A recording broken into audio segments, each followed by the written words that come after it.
வணக்கம், இது உங்கள் மித்ரன் அகாடமி. நம்ம செட் லாங்குவேஜஸ்க்கான டெஃபினேஷன்ஸ் எல்லாம் வரிசை பார்த்துட்டு வந்துட்டுருக்கோம். இதில் ப்ரீவியஸ் வீடியோவில் நம்ம வந்து ஃபங்க்ஷனுக்கான டெஃபினேஷனை பற்றி போட்டிருந்தோம். இப்போ இதுக்கு அடுத்ததாக டைப்ஸ் ஆஃப் ஃபங்க்ஷன்ஸ், அந்த ஃபங்க்ஷனோட டைப்ஸ்லாம் என்னென்ன அப்படிங்கிறத பார்க்கலாம். First type one function. F from A to B அப்படிங்கிற ஃபங்க்ஷன் எப்போ ஒன் அப்படின்னு சொல்லுவோன்னு பார்த்தீங்கன்னு சொன்னால், அதுலேருந்து அதாவது டொமைன் செட்டில் ஏ அப்படிங்கிற டொமைன் செட்டில் இருந்து நம்ம எலிமெண்ட் எடுத்துக்கிட்டு ஃபங்க்ஷன் அப்ளை பண்ணும்போது பிங்கிற செட்டில் இமேஜஸ் கிடைக்கணும். So distinct elements of A have distinct images in B. ஏலேருந்து எலிமெண்ட் எடுத்துகிட்டு ஃபங்க்ஷன் அப்ளை பண்ணோம்னா பியில் எலிமெண்ட் கிடைக்கணும் அப்படின்னு சொல்லியிருக்கோம், இமேஜ் கிடைக்கணும். அப்போ அது எப்படி இருக்கணும், டிஸ்டிங்க்டாக இருக்கணும். ஒன்றுக்கு ஒன்று தான் கிடைக்கணும். ஒன்று கொடுத்துருக்காங்க இல்லையா, ஸோ ஒரு எலிமெண்ட்டுக்கு ஒரு இமேஜ் தான் கிடைக்கும். ஏயோட இமேஜ் டி, பியோட இமேஜ் இ, சியோட இமேஜ் எஃப் அப்படின்னு சொல்லி கிடச்சிருக்கு. ஏங்கிற டொமைன் செட்டில் எலிமெண்ட்ஸ் மீது இருக்கக்கூடாது, பியில் இருக்கலாம், அதை பற்றி கவரி கிடையாது. ஸோ இங்கே இருக்குது ஏல டொமைன் செட்டில் இருக்கக்கூடிய எல்லா எலிமெண்ட்ஸுக்கும் ஒரு எலிமெண்ட்டுக்கும் ஒரு இமேஜஸ் தான் கிடைக்கணும். Distinct elements, distinct images one ஞாபகம் வச்சுக்கோங்க. ஆரோ டயக்ராம் பொறுத்த வரைக்கும் ஒரு லைன், ஒரு எலிமெண்ட்டுக்கு ஒரு எலிமெண்ட்டு ஒரே ஒரு ஆரோ மட்டும் போச்சு அப்படின்னு சொன்னால் அது ஒன் அப்படின்னு ஞாபகம் வச்சுக்கோங்க. நெக்ஸ்ட்டு இதை தியரிட்டிக்கல் எப்படி ப்ரூஃப் பண்ணுவோம் அப்படின்னு பார்த்தோம்னா, டொமைன் செட்லேருந்து ரெண்டு எலிமெண்ட்ஸ் எடுத்திருக்காங்க, A1 A2 அப்படின்னு சொல்லிட்டு. அதுக்கு நம்ம ஃபங்க்ஷன் அப்ளை பண்ண கோடொமைன் செட்டில் அந்த ரெண்டு எலிமெண்ட்ஸும் ஈக்குவலாக இருந்துச்சு. F of A1 is equal to F of A2 அப்படின்னு சொல்லி எலிமெண்ட்ஸ் கிடச்சிருந்துச்சு, ஈக்குவலான எலிமெண்ட்ஸ் கோடொமைனில் கிடச்சிருந்துச்சுன்னு சொன்னால் அந்த ஃபங்க்ஷன் அப்படி நம்ம ரிவர்ஸ் ப்ராசஸ் அப்ளை பண்ணும்போது A1 is equal to A2 அப்படின்னு சொல்லிட்டு நமக்கு டொமைன் செட்டில் இருக்கக்கூடிய எலிமெண்ட்ஸ் ஈக்குவல் அப்படிங்கிறது கிடைச்சிரும். இதுக்கு என்ன அர்த்தம் அப்படின்னு பார்த்தீங்கன்னா, எப்போ கோடொமைனில் ரெண்டு எலிமெண்ட்ஸ் ஈக்குவலாக இருக்குதோ அப்போது டொமைன் அப்படிங்கிறது டொமைனில் இருக்கக்கூடிய எலிமெண்ட்ஸும் ஈக்குவல். அப்படின்னா என்ன அர்த்தம்னா, ஒரே எலிமெண்ட்டை தான் அங்கே வந்து வேறு நேமில் எடுத்திருக்கோம் அப்படின்னு சொல்லி அர்த்தம்.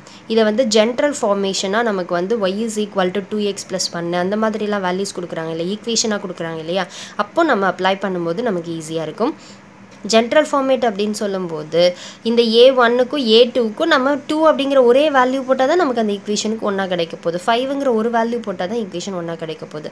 ஸோ இப்போ இந்த தியரிட்டிக்கலாக ஈக்குவேஷன் அப்படிங்கிறது கொடுத்துருந்தாங்க அப்படின்னு சொன்னால், F of A1 is equal to F of A2, அதாவது கோடொமைன்லேருந்து ரெண்டு எலிமெண்ட்ஸ் எடுத்துகிட்டு அது ரெண்டும் எப்போ ஈக்குவலாக இருக்குன்னு பார்த்தா அப்போ டொமைனில் இருக்கக்கூடிய அது ரெண்டுத்துக்குமான பேஸ் எலிமெண்ட் A1 A2 அப்படிங்கிறதும் ஈக்குவலாக தான் இருக்கும் அப்படிங்கிறத ப்ரூஃப் பண்ணோன்னு சொன்னால் அது ஒன் ஃபங்க்ஷன் அப்படின்னு சொல்லிடுவோம். இந்த ஒன் ஃபங்க்ஷனுக்கான இன்னொரு பேர் இன்ஜெக்ஷன் ஃபங்க்ஷன். ஓகேவா, ஸோ ஒன் ஃபங்க்ஷன் அப்படின்னு சொன்னால் நம்ம ஆரோ வச்சு ஈஸியாக ஞாபகம் வச்சுக்கோங்க. ஒரு எலிமெண்ட்லேருந்து ஒரு எலிமெண்ட்டுக்கு மட்டும்தான் ஆரோ போயிருக்கணும். ஓகேவா, மோர் தென் ஒன்னுக்கு போகக்கூடாது. அதனால் ஃபங்க்ஷன் ஒன் ஃபங்க்ஷன் அப்படிங்கிறது ஆரோ வச்சுட்டு ஞாபகம் வச்சுக்கோங்க, ஒன்லேருந்து ஒன்னுக்கு போகணும். ஸோ 1 to 1 அதுதான் நம்ம ஒன் ஃபங்க்ஷன் அப்படின்னு சொல்லுவோம். Next many one function. அங்கே ஒன்றுக்கு ஒன்றுன்னு சொன்னோம் இல்லையா, அதே மாதிரி இங்கே மெனிக்கு ஒன்று, இங்கே 2 3 இருந்ததுன்னு சொன்னாலும் அதுக்கு ஒரே இமேஜஸ் கிடச்சிருக்கலாம். அதை தான் மெனி ஒன் ஃபங்க்ஷன் அப்படின்னு சொல்லுவோம். அதாவது f from A to B is called many one function if 2 or more elements of A have same images in B. டொமைனில் இருக்கக்கூடிய ஒரு எலிமெண்ட்டுக்கு மேலே 2 அல்லனா அதுக்கு மேலே எத்தனை எலிமெண்ட்ஸ்க்கு வேணாலும் ஒரே இமேஜஸ் வரலாம். ஸோ ஏ பி அப்படிங்கிற ரெண்டுத்துக்கும் டிங்கிறது கிடச்சிருக்கு, சியில் எஃப் கிடச்சிருக்கு, சியோட இமேஜ் எஃப் இங்கே. ஸோ இப்போ இதில் ஏ பி அப்படிங்கிற ரெண்டு எலிமெண்ட்டுக்கு ஒரு இமேஜ் கிடச்சிருக்கிறதுனால இது மெனிலேருந்து ஒன்றுக்கு போகுது. So many to one function அப்படின்னு சொல்கிறோம். இது வந்து ஒன்னாக இருக்கிறதுக்கு வாய்ப்பு கிடையாது, ஒன்னாக இருக்காது. ஒன்னு சொன்னால் ஒன்றுக்கு ஒன்று தான் சொன்னோம், ஏக்கு டி பிக்கு இ அப்படின்னு சொல்லி வந்துருந்துச்சுன்னா அது ஒன் ஃபங்க்ஷன். ஆரோவில் வச்சே பார்த்துடலாம். நம்ம ஒன்னுக்கு ஒன்னாக இருந்தது, ஒரு எலிமெண்ட்டுக்கு ஒன்று போகும்போது தான் ஒன். இங்கே ரெண்டு எலிமெண்ட்டுக்கு ஒரு இமேஜ் அப்படிங்கிறது கிடச்சிருக்கு. ஸோ இது மெனிலேருந்து ஒன்னுக்கு போகுது. So many one function. ஓகேவா, next onto function. Third one வந்து என்ன பார்க்குறோன்னா ஆன் டு ஃபங்க்ஷன் எப்போ சொல்லுவோம் அப்படின்னு பார்த்தீங்கன்னா, the range of f is equal to the codomain of f. range f ஓட range அப்படிங்கிறது எதெல்லாம் இமேஜஸ் ஒரு கலெக்ஷன் தான் என்னன்னு சொல்லுவோம், ரேஞ்ச் செட் சொல்லுவோம். ஏல இருக்கக்கூடிய எலிமெண்ட்ஸ்க்கெல்லாம் இமேஜஸ் பியில் இருக்கணும்னு பார்த்தோம் இல்லையா, அந்த பியில் எக்ஸஸான எலிமெண்ட்ஸ் இறக்கக்கூடாது. எல்லா எலிமெண்ட்ஸுமே ஏதாவது ஒரு எலிமெண்ட்டோட இமேஜாகவே இருக்கணும். அப்படி இல்லை இன்னும் கிளியராக சொல்லணும் அப்படின்னு பார்த்தீங்கன்னா பியில் இருக்கக்கூடிய எலமெண்ட்ஸுக்கு ப்ரீ இமேஜஸ் ஏல இருந்துச்சு, எல்லா எலமெண்ட்டுக்குமே ப்ரீ இமேஜஸ் இருந்துச்சுன்னு சொன்னால் அந்த செட்ஸை வந்து நம்ம அந்த ஃபங்க்ஷனை ஆன் டு ஃபங்க்ஷன் அப்படின்னு சொல்லுவோம். சிம்பிளான டெஃபினிஷன் என்ன சொல்லியிருக்காங்கன்னா ரேஞ்ச் செட்டும் கோடொமைன் செட்டும் ஈக்குவலாக இருக்கணும். Range of F is equal to the codomain of F.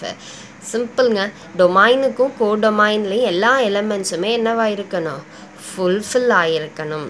ஓகேவா, எல்லா எலமெண்ட்ஸுமே நம்ம ஆரோவில் ஜாயின் பண்ணியிருக்கணும். எக்ஸஸாக எந்த எலமெண்ட்ஸுமே இருக்கக்கூடாது. அப்படி இல்லை எலமெண்ட்ஸ் மீதியே இல்லை அப்படின்னு சொன்னாவே அது ஆன் டு ஃபங்க்ஷன் தான். அதை தான் என்ன சொல்லியிருப்பாங்கன்னா டொமைனும் கோடொமைனும் ரேஞ்சும் ஈக்குவலாக இருக்குது அப்படின்னு சொல்லி கொடுத்துருப்பாங்க. அதுக்கு நம்ம இன்னொரு மாதிரி டெஃபினேஷனாக என்ன சொல்லலாம்னா பியில் இருக்கக்கூடிய அதாவது கோடொமைனில் இருக்கக்கூடிய எலமெண்ட்ஸ் எல்லாத்துக்குமே ப்ரீ இமேஜஸ் இருக்குது அப்படின்னு சொன்னாவே அது வந்து ஆன் டு அப்படின்னு சொல்லிடலாம். ஸோ இதோட இன்னொரு பேர் வந்து சர்ஜெக்டிவ் அப்படின்னு சர்ஜெக்ஷன் அப்படின்னு சொல்லுவோம்.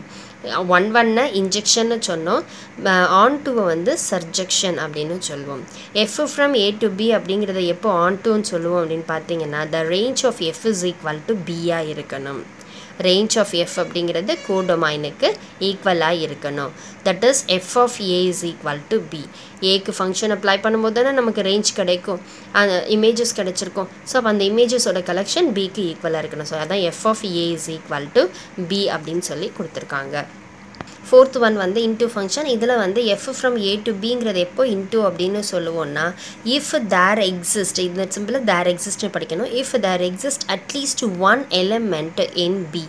பியில் ஒரு எலமெண்ட் ஆகுது என்னவாக இருக்கணும், which is not the image of any element of A. ஏவோட இமேஜாக இல்லாமல் ஒரு எலமெண்ட்டாவது மீதி கண்டிப்பாக இருக்கணும். அப்படி இருந்ததுன்னு சொன்னால் அதை இன்டூ ஃபங்க்ஷன் அப்படின்னு சொல்லுவோம். ஓகே, பிக்கு டி கிடச்சிருக்கு, சிக்கு இ கிடச்சிருக்கு, எஃப்ங்கிறதுக்கு எந்த ப்ரீ இமேஜஸுமே இல்லை. ஸோ இப்போ இதில் ரேஞ்ச் செட் அப்படின்னு சொல்லும்போது டி அண்ட் இ தான் எனது ரேஞ்சு. கோடொமைன் சொன்னால் டிஇஎஃப். அப்போது கோடொமைன் செட்டுக்கு இந்த ரேஞ்ச் செட் அப்படிங்கிறது சப்செட்டாக இருக்கணும். Range of F is subset of codomain of F. இது வந்து ஆன் டூவில் வராது. ஓகேங்களா, ஆரோ டயக்ராம் வச்சு 1 ஃபங்க்ஷன் அப்படின்னு சொன்னால் ஒன்றுக்கு ஒன்று நேராக கோடு இருந்தது. மெனி ஒன்னுன்னா 2க்கு 1 அப்படின்னு சொல்லிட்டு இருந்தது.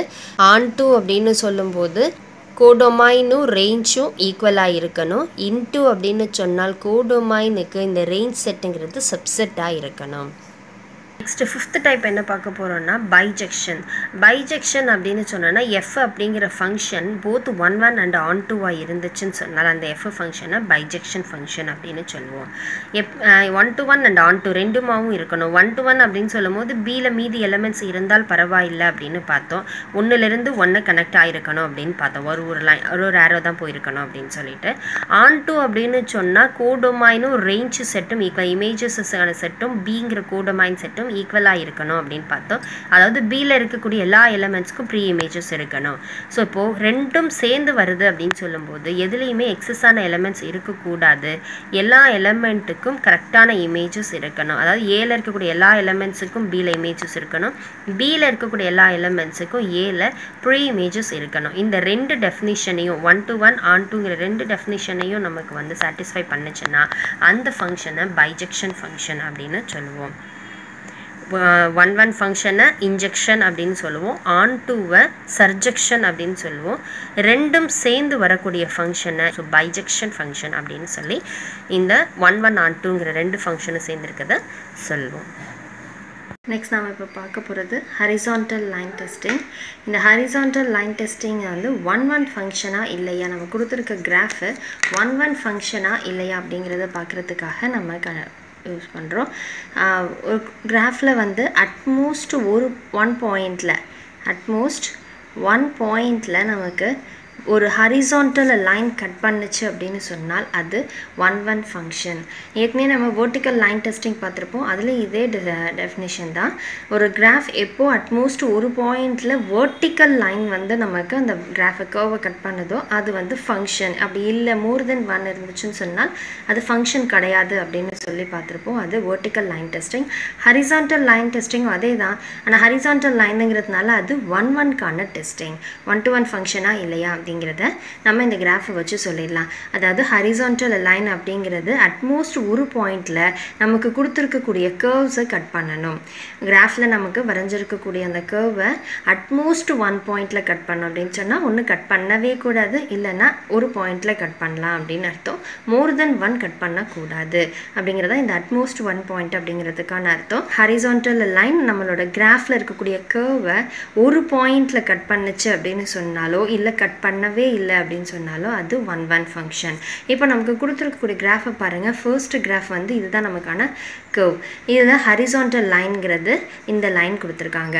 இப்போ இந்த ரெண்டு லைனும் எத்தனை இடத்துல இன்டர்செக்ட் பண்ணுது அப்படின்னு பார்த்தீங்கன்னா இது ஒரே ஒரு பாயிண்டில் மட்டும்தான் கட் பண்ணுது. ஸோ இது one function.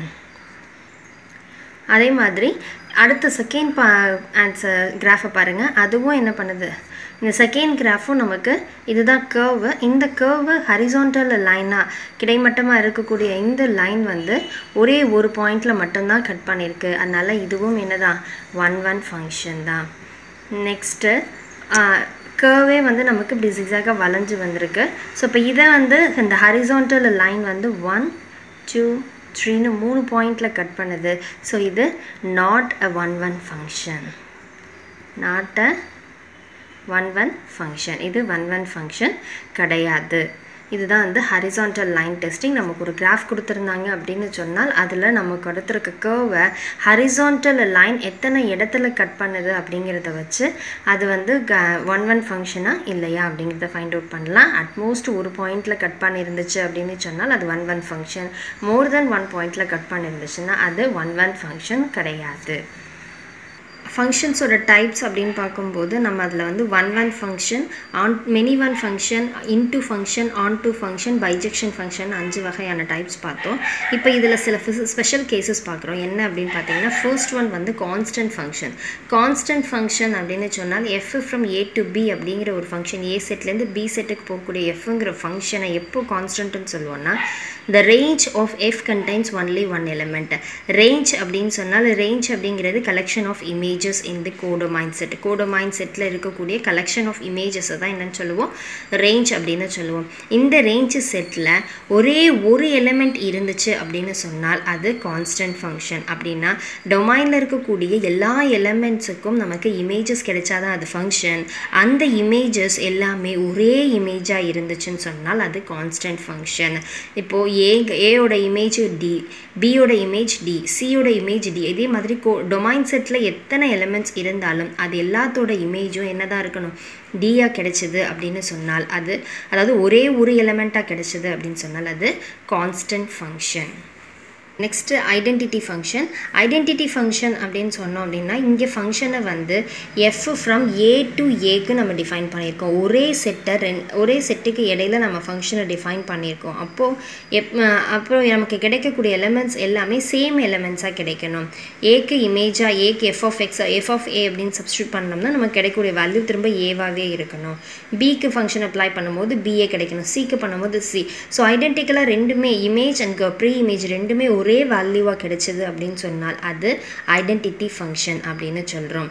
Function F from A to A அப்படிங்கிறத F of X is equal to எக்ஸ்ன்னு கிடைக்கணும், F of A is equal to A, F of B is equal to B. எக்ஸ்ன்னு ஒரு எலிமெண்ட், ஏங்கிற ஒரு element domain settle எடுத்தோம்னா கோடொமைனில் திரும்பவும் அதே எலிமெண்ட் கிடைச்சது அப்படின்னு சொன்னால் அந்த ஃபங்க்ஷனை ஐடென்டிட்டி ஃபங்க்ஷன் அப்படின்னு சொல்லுவோம்.